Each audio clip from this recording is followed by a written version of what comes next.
রাজনীতিতে একটা কথা আছে, দল থেকে নির্বাচন করো, জয়ী হবে নিশ্চিত। কিন্তু সালমান শাহ মাথা নেড়ে খুব দৃঢ় কণ্ঠেই জানান, জি না, মাফ করবেন, সংগঠন আদর্শকে কেন্দ্র করে মজবুত হয়।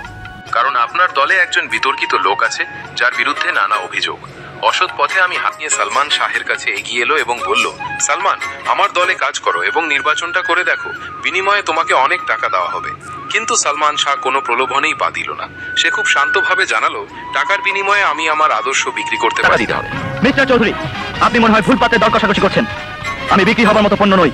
জয় হলো এবং সালমান শাহ কলেজ ক্যাম্পাসে এক উজ্জ্বল আদর্শ হয়ে রইল। টাকা দিয়ে যারা নেতৃত্ব কেনে, ভোট কেনে, তাদের আদর্শ হয় তারা কালোবাজারি, না হয় কালোবাজারিদের ক্যাম্পাসের বাতাসে এখন রাজনীতির গরম হাওয়া।